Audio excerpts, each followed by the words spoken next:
Morgan McMichael is a Turning Point USA contributor, Gen Z social media influencer, writer, actress. I learned that about you a little bit, maybe on the side.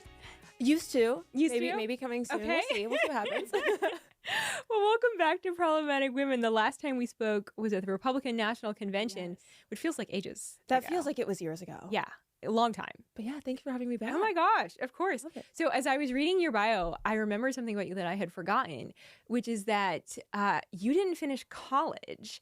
And I'm wondering, do you have any regrets about that? That's such a good... I don't think I've ever been asked if I regret not finishing my degree.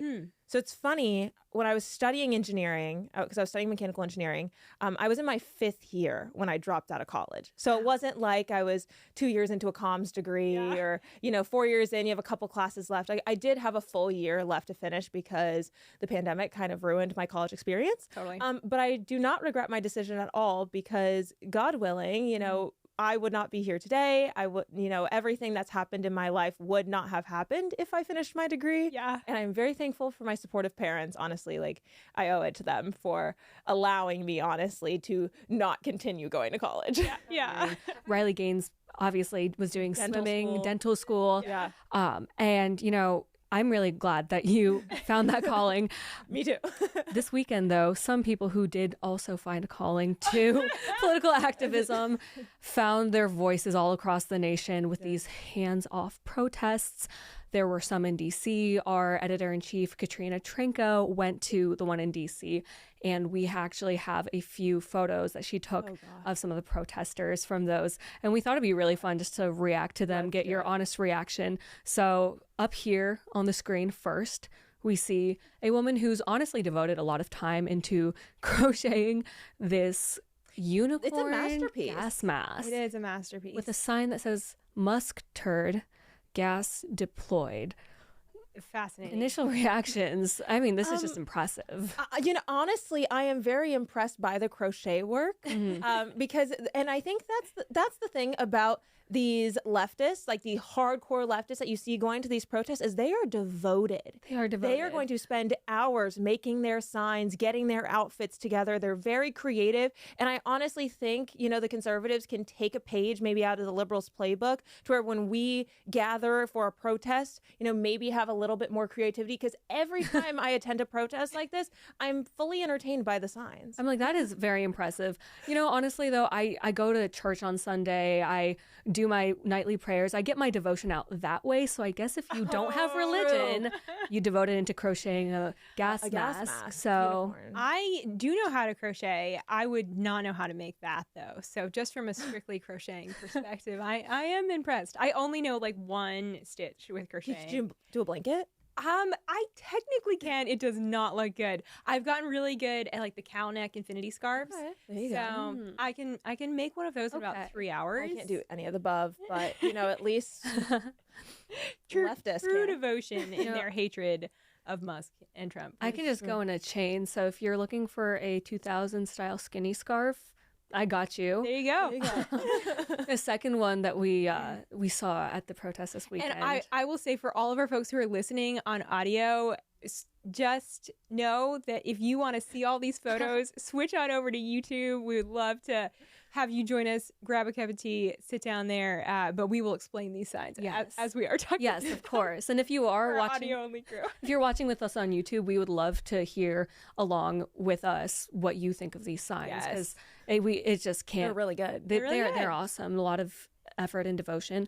The second sign that we saw, this man with a man bun, this white guy with a man bun, the classic look, holding a Trust Black Women sign. Really not sure what this has to do with Trump. I don't know what Trust Black Women has to do with Trump either. And this kind of reminds me of the women's marches when it's trust all women, or when it was the Black Lives Matter marches. And so it was Black Lives Matter and then stop Asian hate. It's every race is mentioned in the book except usually white people. Yeah.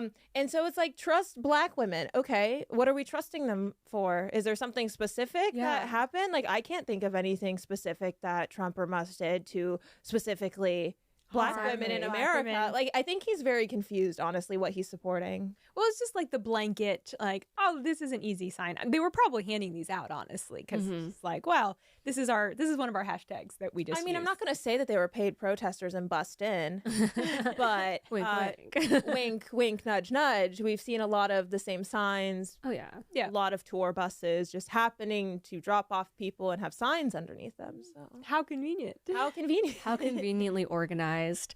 So for this third sign that Oh, we it's a good saw, one. it's on a piece of folded cardboard. Maybe someone threw out a TV that they bought this weekend. And it's just simple, Sharpie, very understated. Says, "An immigrant Nazi took my job." This one is bizarre to me. I thought that these were the people that are all like pro immigration, like mass immigration. Mm-hmm. See, I think it would make more sense from a leftist point of view if they said colonizer Nazi. Yeah, You know? I think they got confused. I think because they were making it. I agree. They're pro-immigration, or I guess more invasion. They're Yeah. pro-invasion, not immigration. And I feel like this sign would make sense from, of course, a radical leftist view if they put colonizer, because that's what they usually refer to Yeah, conservatives as. You're a If colonizer you're- Nazi. Yeah. If Yeah. you're white and you're in America, you're a colonizer. Took my job, but I don't know what they mean by immigrant. Like, And I wonder what job they had. I'm really curious who's behind the camera, because this only makes sense if it's Vivek Ramaswamy behind the camera. Because if they're talking about Elon and Doge, then sure, that makes a lot of sense. okay, I see that. I see the vision, but unfortunately, I don't have confirmation that he made this sign. Therefore, I have to assume he didn't. Yeah. Well, I'm He has a thinking lot of of just nice like a things. Probably generic not. liberal in America who's like showing up to one of these protests. Like, that doesn't really make sense to me. It just doesn't. And you know what? They don't have to make sense. As What long makes as- sense is none of them make sense. exactly. They felt it. Exactly. Now this one is not nice or anything. It's a big white That's a sign. nice way of saying it. It's not nice. It's not nice. It doesn't make me feel warm and happy inside. It's a sign that says "Defeat the Christian Right" with a honestly impressive drawing of a burning church. Initial thoughts? It's disgraceful. It's threatening. The side that preaches love and acceptance and honestly religious freedom, I think, is something like you see a lot on the left, is allowing for Islam to happen in America, allowing Judaism, like every religion to practice in America, yet they're attacking Christians specifically. And this is just harm on Christians. Like, why would you want to burn down churches? One might say hate speech.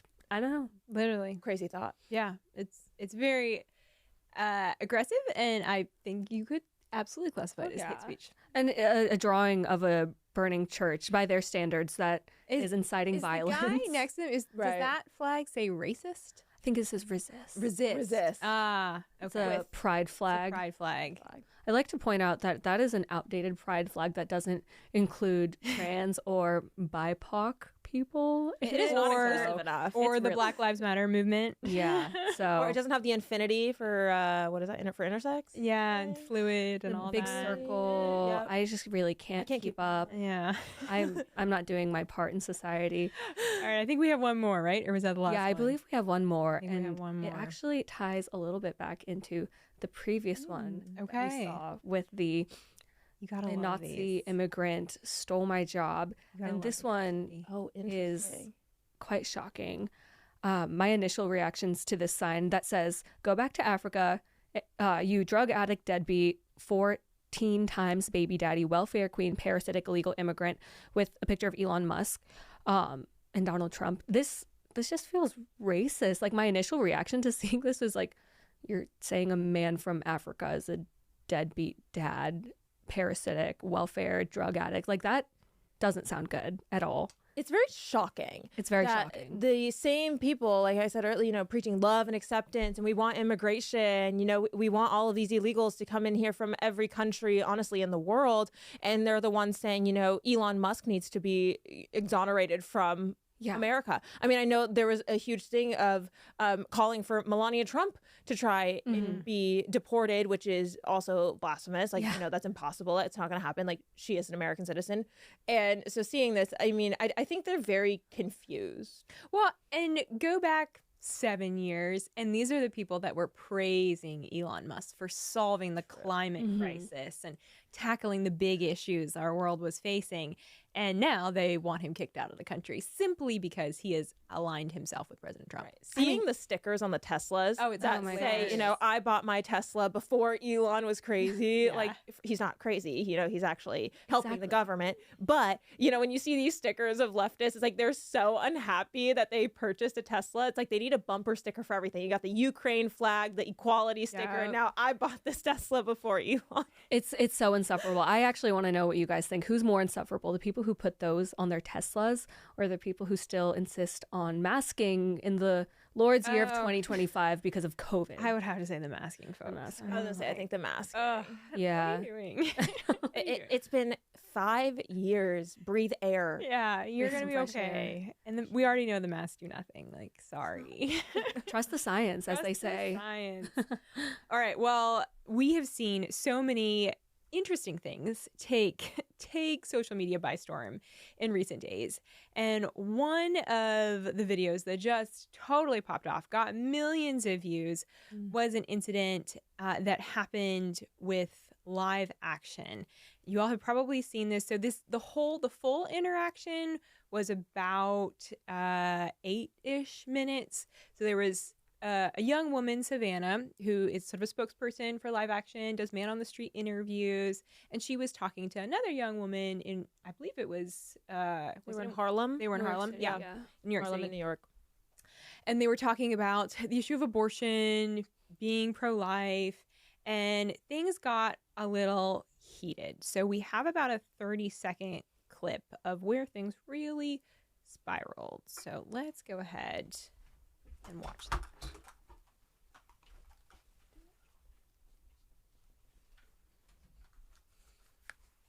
It was really cute to saying I'm an effing idiot. That's so mean. But I think that your point of view is very obstructed, and I think that you just don't understand the magnitude of having a child. Yeah, well, I'm not the one who admitted they would be okay with killing babies in foster care and killing children that have been abused. That's not the point. What I'm saying. That's really. You have a channel? Yeah, we're doing some. So that escalated quickly, Very quickly. very, very quickly. So the reaction to this has been really fascinating to watch on social media. And the young woman who got little 50 cuffs, that is Brianna Rivers. And she actually took to social media and put out a statement. And so I'm going to read it because I think her kind of trying to explain herself is interesting. So she wrote on social media, "I need a platform to share my side of events." She, referring to Savannah, has 7 million views, making me out to be a child-killing monster when she knows the truth. She railroaded me into all of this. She needs to release the unedited footage, which is out, with her relentless antagonization on a subject that is very touchy. I will not allow my image to be defamed by this woman's actions. Anyone who knows me knows how respectful I am. I don't even litter. There's no way you believe I'm punching people for disagreeing with my point of view." She continued, speaking directly to Savannah. She writes, "To Savannah, I sincerely apologize, but cannot sit around and allow you to continue pushing this one-sided narrative. I understand hands being put on someone is never the answer, but throwing rocks and hiding hands is worse. She knows the truth, and she needs to release the footage, which is out, in its entirety. Savannah is a professional antagonist, not a reporter, and the truth will be told." Has the truth been told? I mean, come on. Is it Brianna? Like, everyone has seen the full 8-minute clip. Yeah. There is zero amount of antagonizing. Like, I go out and do man on the street interviews, and I've, talked to Antifa during, the tenting on college campuses. I went and talked up to like the Free Palestine kids. And honestly, being physically in a physical altercation is something that I think every content creator always has in the back of their mind. And the fact that it actually happened and escalated that quickly is what's so shocking to me. Is she was so upset by mere facts about the pro-life movement that she just had to throw a 1-2 punch at Savannah. And it's like, to me, it's just insane because she couldn't back up her claims, so she decided, I got to punch and get out. And it's like, that violence, correct, is never the answer. Throwing hands is not the answer. Yet you still did it. You still did it. And everyone who sees the footage, I mean, I've even seen like leftist commentators, liberals coming out and being like, you know, like, yeah, I don't agree with being pro-life, but, you know, she really, it just kind of went from, okay, like, that's not what I said to I'm going to punch you. I don't know, guys. She says she doesn't even litter, though. So maybe she did have a pure intention in her heart. No, you're exactly right. When I watched that, it kind of reminded me of my nephew, who is not even 1 year old, but when he gets frustrated and he doesn't have words that he can use yet, he just like throws his toy and gets really frustrated. And that's exactly what was right there. When you just can't comprehend the facts that are being presented to you, you don't really know how to emotionally react to what's being presented to you. So you throw a tantrum instead of being able to just like calmly talk through it, or even not calmly talk through it, but punching a woman to the point that she starts bleeding. Yeah. And to be fair, if I was in a conversation with someone who was really coming at me on all sides with different facts that I never considered, I would get really frustrated too. So I understand emotionally how she got riled up, but I do not understand punching someone. You can always just over walk it. away. Yeah. It's also, she's a stranger to her. Yeah. And what is so hilarious is the beginning of the interview, for those who haven't seen it, she's like, oh, you're so pretty. Like, I love your dress. Like, what are you doing? Oh, I'm doing street interviews. Oh, yeah, okay, I'll do it. She was so excited to be on camera until she figured out what it was about. And even her statement, what Savannah said back, it said, so you're okay with killing kids in foster care, is literally what she had said 30 seconds prior that she was okay with and could not justify her claim. Yeah. Exactly. And my final thought on this is, from what you said with her being really excited to be on camera to the statement that Rivers put out after, this is just a classic case of narcissism. She didn't expect to be caught having to say all of this stuff and defend her points and really get talked into a hole. And then she took to social media after and was like, guys, I don't litter. I'm a good person. And she antagonized me. Yeah. Yeah. It's ridiculous. Well, we'll see how that She holds started up. a GoFundMe. Did she really? Oh, wow. I For like legal defense. I believe I saw that she started a GoFundMe. I may be wrong, but I'm like pretty sure that I saw something. I know Savannah currently has a Give, Send, Go as well going on. Interesting. For legal things and medical bills that are, occurring. be. You know, she had to get some stitches. But yeah, I'm pretty sure I saw that she was like, I need money. Like, help me out with this. Wow. Yeah. Well, I think the thing that is so fascinating about this is that, this is often such a great tool when you're having conversations in that pro-life space, is you simply repeat back to someone, hey, this is actually what you're saying. And I think that is so often kind of the lie that people who are very pro-abortion fall into, is not recognizing, hey, my logic doesn't actually logic.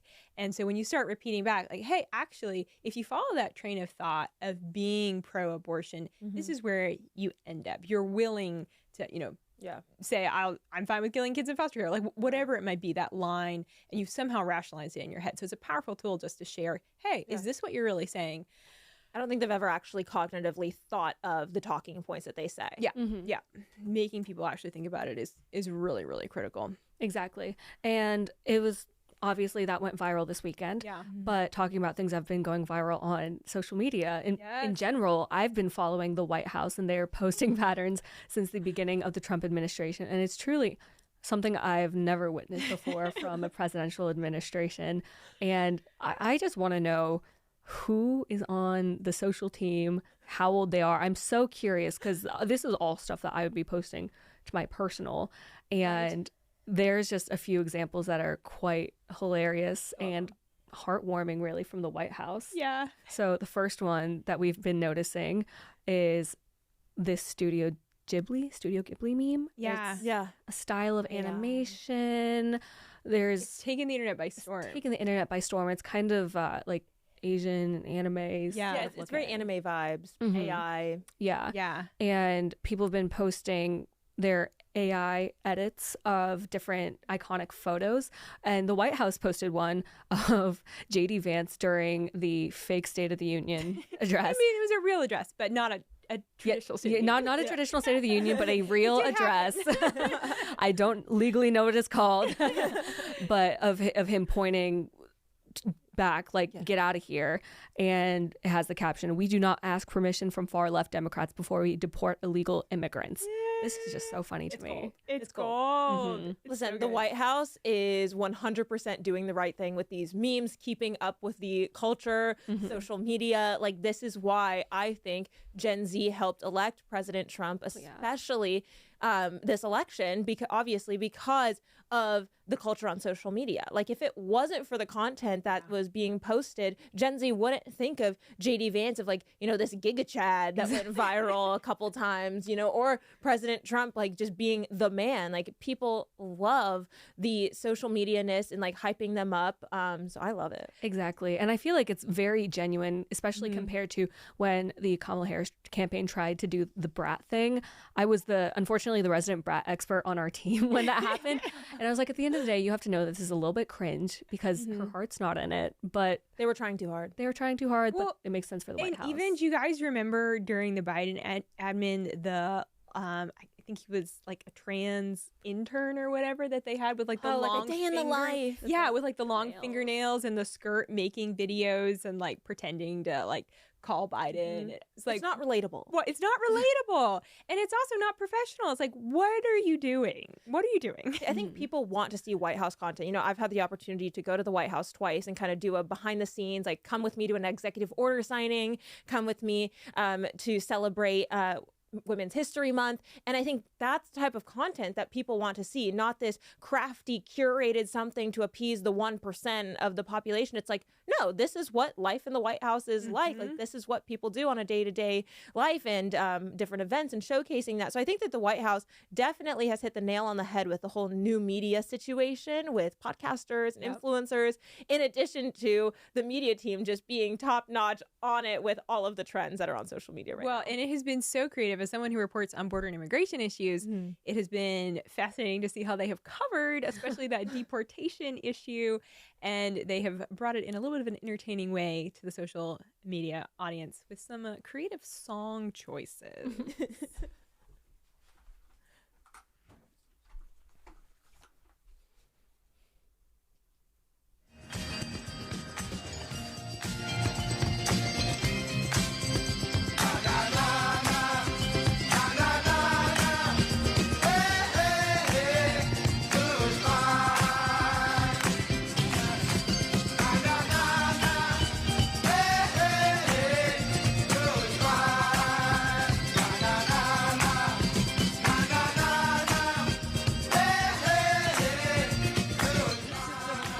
I used to make edits like this to, like, Timothy Chalamet in high school. Never thought I'd see the White House making edits of criminals being deported, but I'm all here for it. Well, and this isn't the first time they've done this. They had, like, a closing time one with, like, I feel like they've done like 5 of these, Yeah, they've like, done a bunch. montage videos of Yeah. deportations happening now, Yeah. which I think is great. Like, I think it's entertaining. It's funny. People call it dehumanizing. I disagree. Like, they're criminals, and we're gonna show what's happening. And I think we need more of it. You know, I hope to see 5 videos like this a day of every illegal immigrant. Like, here's their face. Get them out of here. Exactly. Well, and it sends such a clear message. Not only is it, you know, it's like, oh, this is good for the American people to know what's going on, but you better believe the cartels are paying attention to these videos. They're on social media. They know what's going on. And so the messaging campaign out of the Trump administration is saying our border is closed. If you come here illegally, you're not going to be allowed to stay, has just been fire and has gotten that point across And so well. The attempted border crossings now, the number has decreased significantly. And I think 100% as soon as Trump stepped in office, as soon as Inauguration Day happened, immigrants in these countries like Mexico knew, oh, shoot, I can't go into the United States now because I will get caught. Something's going to happen. So they're no longer incentivized to even come into our country. And I think that that is an awesome problem to have. So now it's getting the current illegal immigrants out, Yep. immigrants out, and keeping the ones that want to come in also out. Yeah. Exactly. And you guys touched on a really interesting point about the message this sends, because obviously border crossings are down because it sends a message like, we are closed for business, you cannot enter. But also, I can't help but wonder if these cartel kingpins who thought we are big, bad, scary, we can intimidate Joe Biden, they see this and they're like, they're making fun of us on Twitter.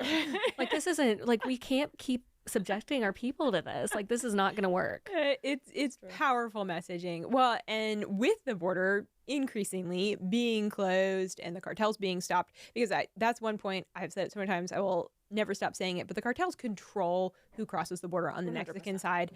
You have to understand, they're paid. It's a multi-billion-dollar business for them to smuggle people and smuggle drugs. And as we see those crossings go down, as we see increased security on our southern border, fewer drugs are making their way and getting into the United States, which is a huge win. And as we're talking about the White House and their social media, and the topic of getting more and more drugs out of our country, it was so encouraging and heartwarming to see that J.D. Vance's mom just recently got to celebrate 10 years of sobriety from drugs at the White House.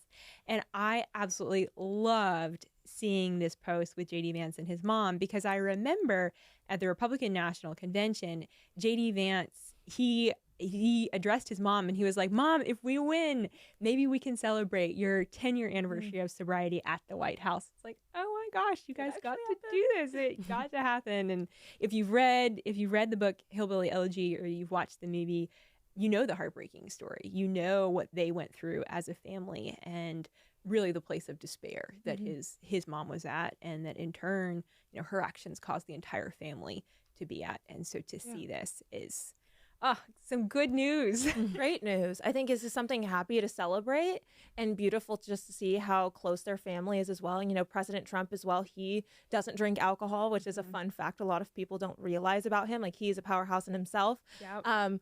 And so to see that JD's mom was able to celebrate this accomplishment is huge. And honestly, just from my perspective, being a Gen Z woman, I have seen an uprise of sobriety socially. And so seeing the White House support something like this, having a president who doesn't drink, I think is a great, clear message to the country. Obviously, like the MAHA movement in itself, too, of like, hey, you don't have to drink to be cool. Like, you don't have to consume alcohol. I myself, I'm a sober girly.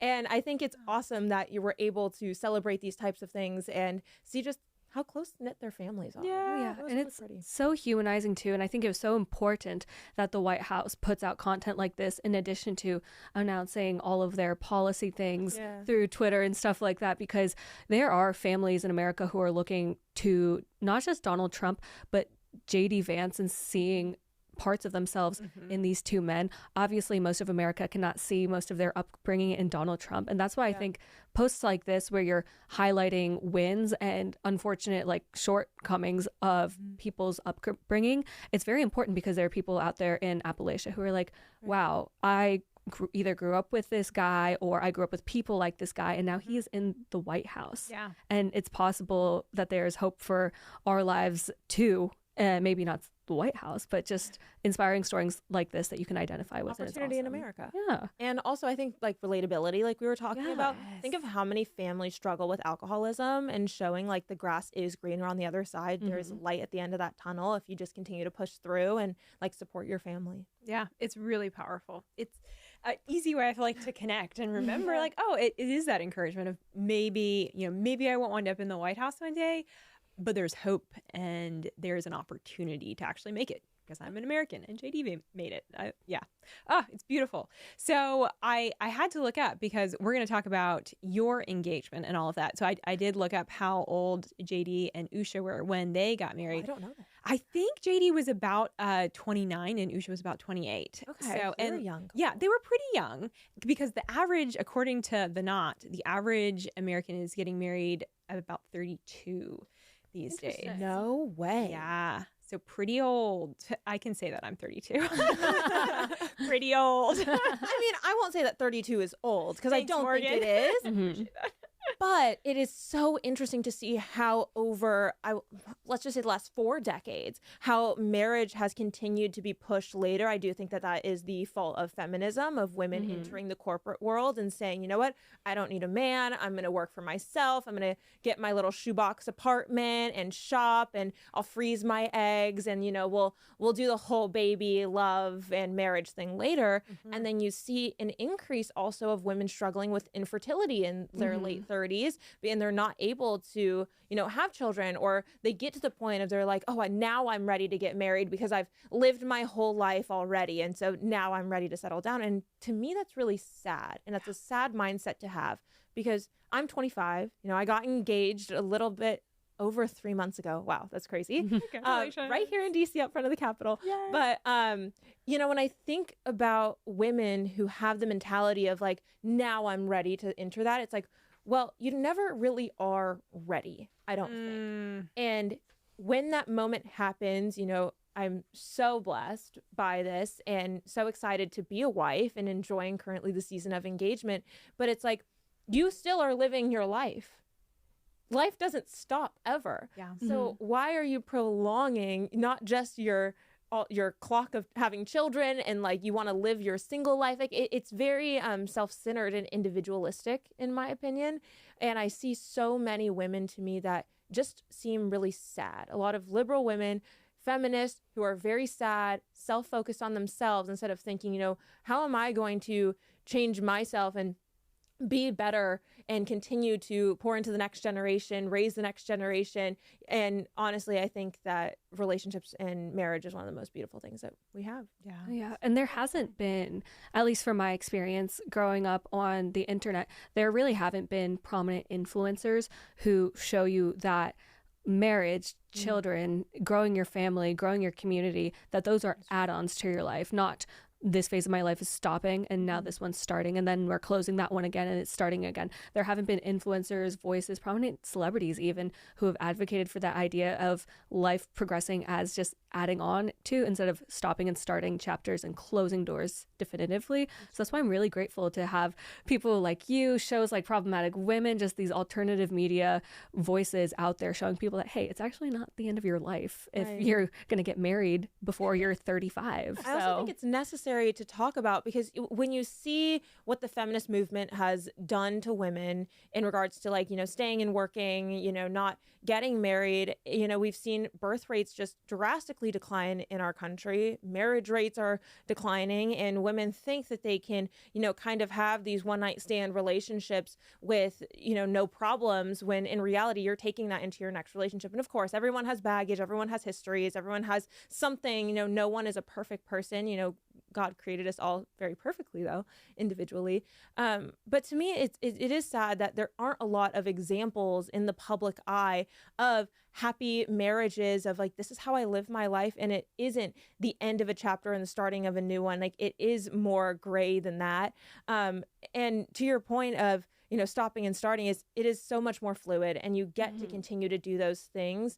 And instead of seeing that as a burden, you know, yeah, maybe you're not working and sitting in a cubicle, which that's one thing I will never understand is women fighting for the right to sit under fluorescent lights for 8 hours a day, to type on an Excel sheet for a $10,000 maybe raise at the end of the year. Yeah. And now you're making maybe 6 figures. Okay, you're a lawyer, you make a little bit more.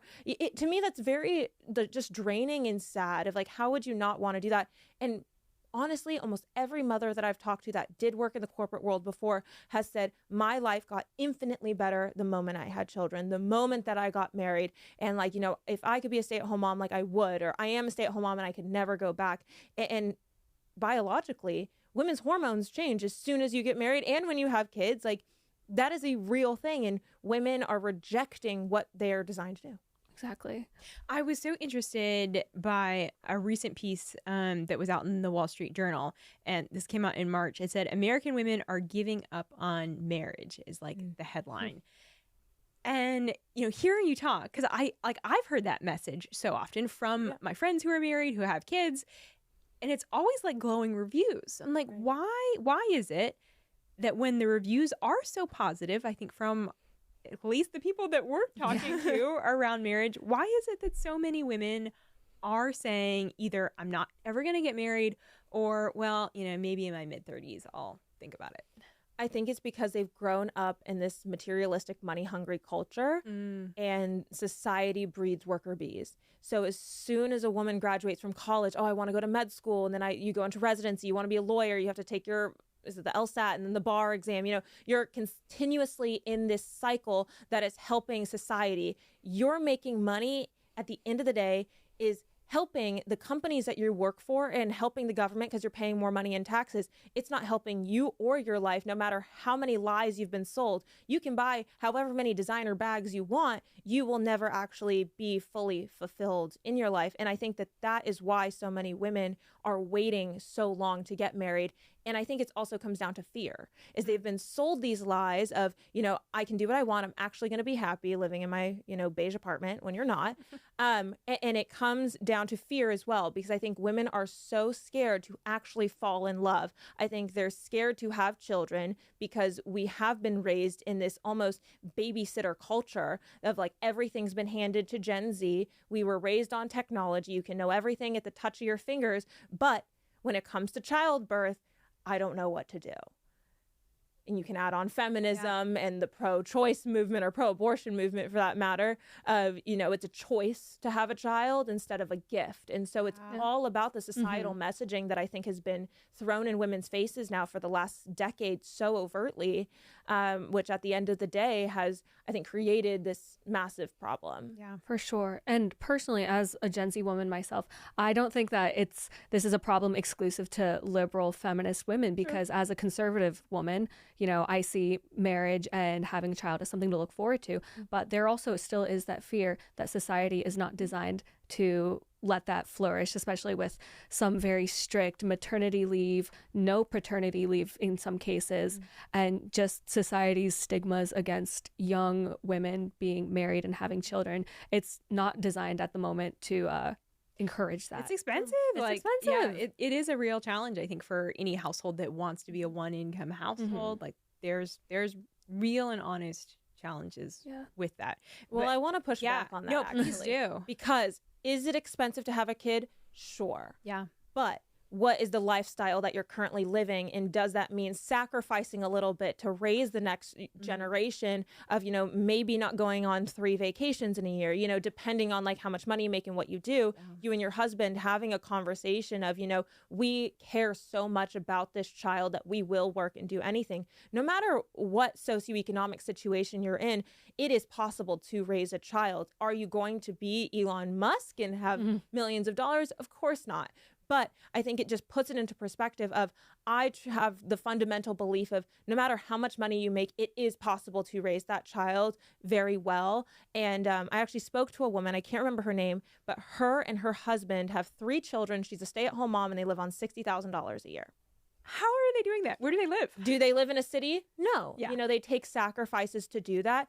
But if that's a sacrifice that you're willing to take, then I think that fundamentally will benefit that child's development. You're not being in daycare, not necessarily having to go to public school right off the bat, maybe having the opportunity to be homeschooled, which I am very for. So I think it really comes down to micro sacrifices as well that women and men have to make the decision of, how do we want to raise our kids?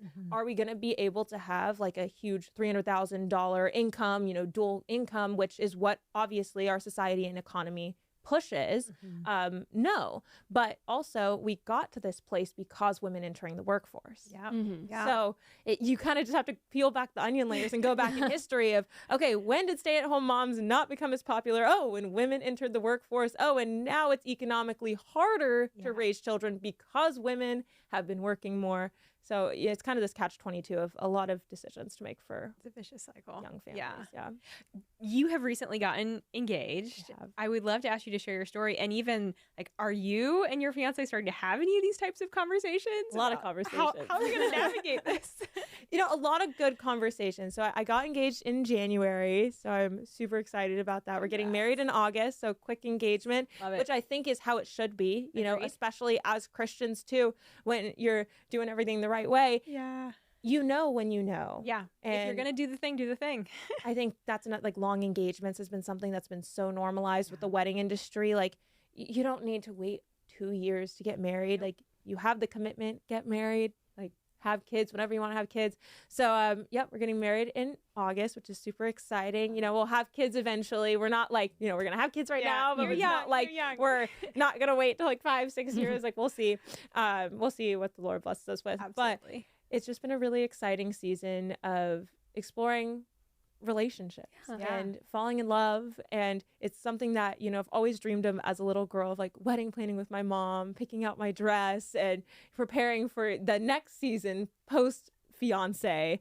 But it's so God honoring to see, honestly, like how he loves, how I love, and just both being conservatives as well. Like, I think a lot of, you know, how are we going to raise our future kids? And it's like, yeah, of course I want to homeschool. Like, no way I'm sending my kids to public school. No way I'm jabbing my children. Like, I've taken like now a very conservative stance on the future of our family. Yeah. But it's really just a beautiful season, honestly. So how did y'all meet? So we actually met through a bunch of mutual friends online. And we realized, oh my gosh, we have so many mutual friends. And funny story is we have both been in multiple of the same rooms over the last 4 years, but never met each other. So, you know, invisible string theory, if you believe that. That's awesome. It's kind of just like a funny little fun fact. But we have a ton of mutual friends, and we ended up going on a first date. He asked me on a first date. And from that date forward, I was like, there's something different about this. Aww. Like, there's something different. Like, there's a sparkle in his eye. Like, I don't know what it is. We were apart for 10 days. So we had our first date. He was traveling and I was traveling. And by the time we got to our second dinner date, it was game over. And like, truly, I never necessarily believed in love at first sight, or like, when you know, I've always preached it and been like, oh, like, God knows, like, he has your person. Like, when you know, never actually having that happen to me. But after my our second date, I went home and texted my sister and I said, I think I'm going to marry Mitchell. Wow. And So sweet.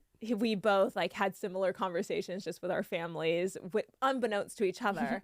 And a couple days later, you know, came together and we're like, I know this is really crazy. We've only now been talking for like a month and a half. We've been on a couple dates at this point. And it's like, but I think we're going to get married, aren't we? And You guys said that to each other. we did. That is bold. Very early on. Woo! Very early on. And did it freak me out a little bit? Honestly, no. Because I'm just as crazy. But it was something like, I had been single for over 2 years, and like, that's something that I had like been praying over. And honestly, like, moving to DC was the biggest blessing in my life, because if, you know, that didn't happen, like, I would have never met him. Yep. And yeah, the rest is history. That's so interesting that you said, well, first off, that you said moving to DC was a blessing for dating, because That's not no everyone's one says story. that. no one says that. So that's very impressive. There's And hope. Two, There's hope. you know, you just know when you know Yeah. part. I'm really curious, what is something that you think every girl actually wants in a man, whether they want to admit it or not? Security and masculinity. And I think that is even true for liberal women, because you will even see, I think, women across the board, as long as they feel safe and they have someone who's a protector. And I think that's just very natural. And like, anytime, like, I hate when I'm not with him, because like, I'm like, where's my bodyguard? Like, and you know, but that's what a woman, I think, wants to feel when they're with their husband is, you know, I know he's going to protect me. I know he will do anything for our family to make sure that we are safe and we are secure. And I think that's like, honestly, the biggest thing that any woman could search for. Obviously, like, love and affection, like, there's so many accolades or things that we look for. But like with him, it was like, immediately, I'm comfortable. I'm not stressed out. I'm not anxious. I can just let my guard down and breathe. And it's like, he's home. And that's just such a beautiful feeling, and something I truly, like, until I met him, didn't realize, like, I'd never felt this before. And I think, you know, people come in and out of love with different relationships, but when you actually find your person, that love feels completely different than anything you've claimed to have before. Something that I've noticed with myself. Yeah. That's so sweet. You saying he feels like home. I'm like, oh, that's precious.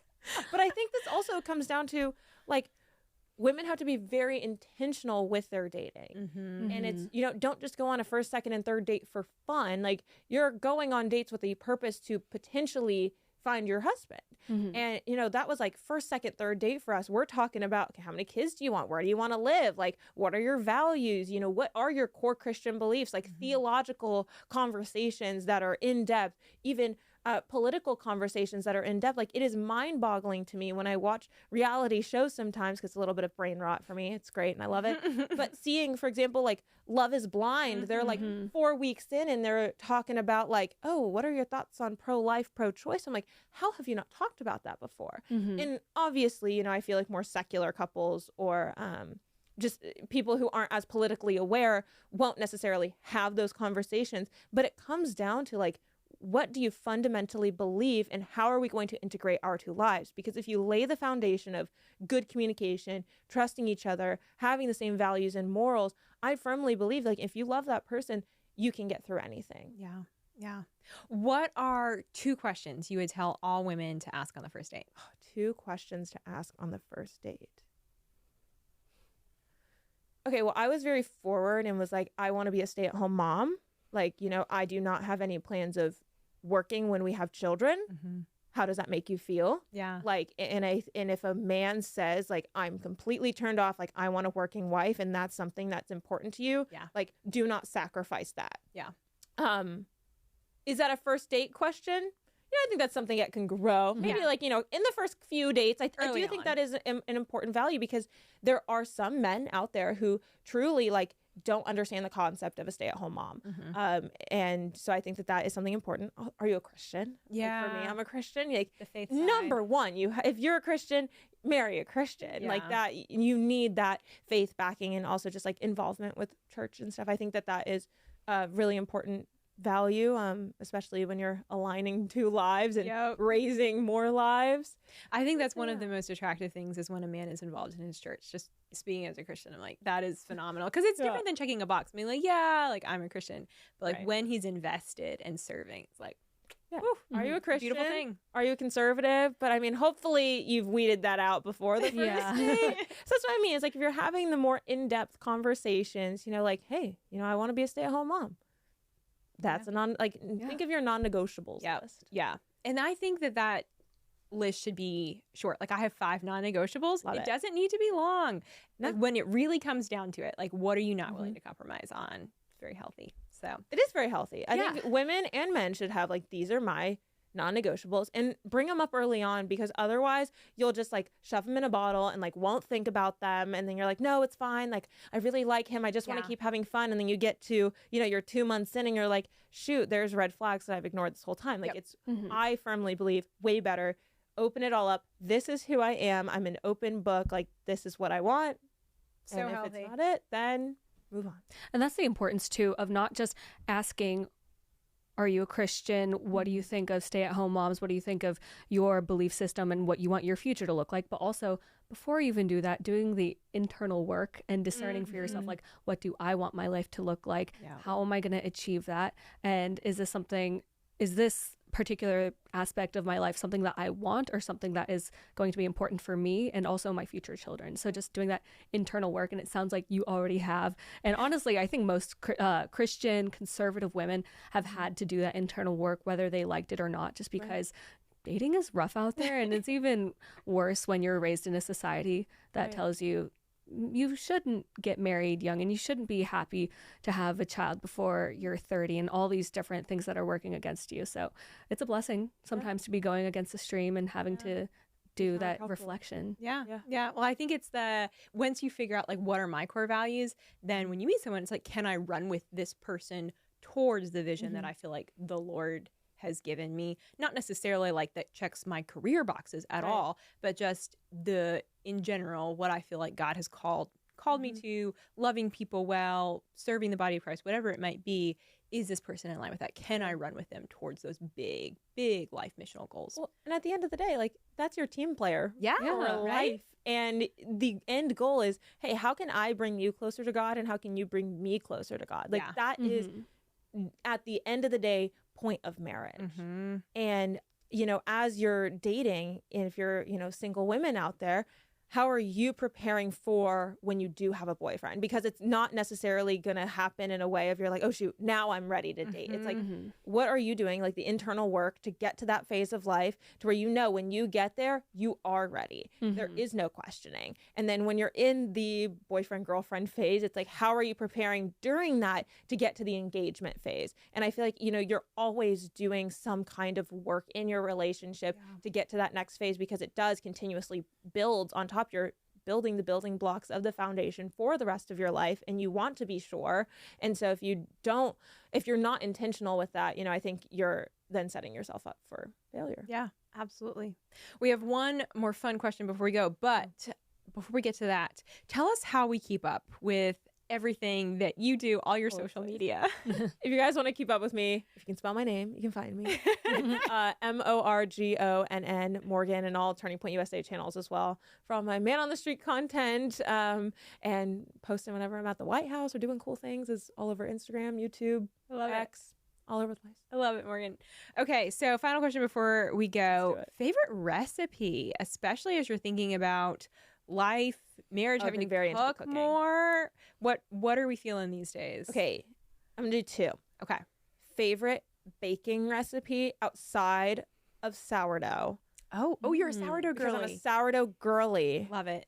But recently I've been making homemade ice cream. Ooh, Got a KitchenAid. nice. KitchenAid is the best purchase I've ever made, ever had. And so I got one of the KitchenAid ice cream makers, homemade ice cream, 10 out of 10, super fun to do, but sourdough, like sourdough bread ice cream. That's my new like weekly recipe. Wait, sourdough bread and ice cream, or ice cream? Are those combining? No. Okay, I make sourdough. Tell me more. Like sourdough bread is my favorite. Okay. But like lately, ice cream, making ice I was cream. like, but how are we combining these? I make both weekly. Got it. I don't know. If some crunchy influencer on TikTok told me to have sourdough with my ice cream, I'd be like, you know, maybe you have a Honestly, point. I think that might be healthy. Yeah. It counteracts the gut damage with the gut health. Yeah. So there you go. Microbiome. Yeah, all that good stuff. Balances. I'm here for this. But favorite recipe that I've been really learning sauces. Ooh. And so I've now nailed down like a perfect chicken parm with vodka sauce. Oh my and God. it is so good. That sounds incredible. Maybe I'll That have sounds to really do a like good. cook with me. That would be so fun. Yeah. Oh, that's delicious. Might dip into that. Yeah. Well, do you have a favorite recipe right now? Let's see. I've been trying to make a lot of my mom's Filipino food. Oh, I'm You're impressed. Filipino? Elise. I am half Filipino. I'm Filipino. What? I'm not kidding. Wow, this is awesome. We gotta talk about this after. we do. So I've been trying to make my mom's adobo and menudo, which are just like classic staples. You bring that to your white friends when they've never had Filipino Elise, food before. I am one of your white friends. I need you to bring me Filipino food. Hey, next PW, well, let's There all we be go. back here just talk about Let's Filipino make it mukbang. happen. Yes, you need the chicken adobo. I love pancit. Yes, the noodles. The Yeah, so noodles. it's all about marinating things, sometimes overnight. And I'm really scared of cooking chicken because I always overcook it because I just don't want it to be You raw. need a meat thermometer. This changed my Easy. life. Meat thermometers. Thermometers. I'm gonna get you one. Okay. If you get one that has a setting too, where you Yeah. can put it to the temperature and you just pop it in the oven or whatever, and it will beep when Oh, it's I ready. need So that. you don't have to like That's very check fancy. it all the Okay. time. I don't trust meat thermometers because this is stupid. We have one at home and it doesn't work anymore. I learned that the hard way and I was like, man, it's stuck at 50 degrees. Like this oven must suck. And it was broken and I just opened it and the chicken, I couldn't even finish chewing it in 10 seconds. Like it was bad. So I was like, I just ruined something and disgraced the entire nation of the Philippines, but it's okay. So yeah, I've been trying to cook That we need to Filipino do. food and you know what? Follow me on this journey. Maybe I'll just do a start a cook with YouTube me. channel. Yeah, cook with me. So Love yes, I would appreciate everyone's prayers in my journey to do this. Of course, of What's course. your favorite recipe? So right now I've been making a lot of stuffed chicken, especially like a spinach garlic stuffed chicken. Not healthy because like you put like a pack of sour cream in that thing, but there's some spinach Yeah. and protein, Greens, chicken. protein. Yeah. Sounds good to me. It's all there. it is keto technically, I guess. Okay. 'cause, Love. cream cheese is fine, Look at me. I'm Virginia. I know how to cook chicken. more or less. Chicken chili, stuffed chicken, That's- all the you know chicken. what? We should Yum. have a potluck. That's Okay. what I'm hearing. Probably pro doing potluck. I am very pro Natural potluck. conclusion of all this. Excellent. Well, if you all have a favorite recipe, let us know. We'll promote it on the Public Instagram account. But thank you all for joining us today. Morgan, thanks for coming in. Of course. This was So much fun. So fun. All right, next time.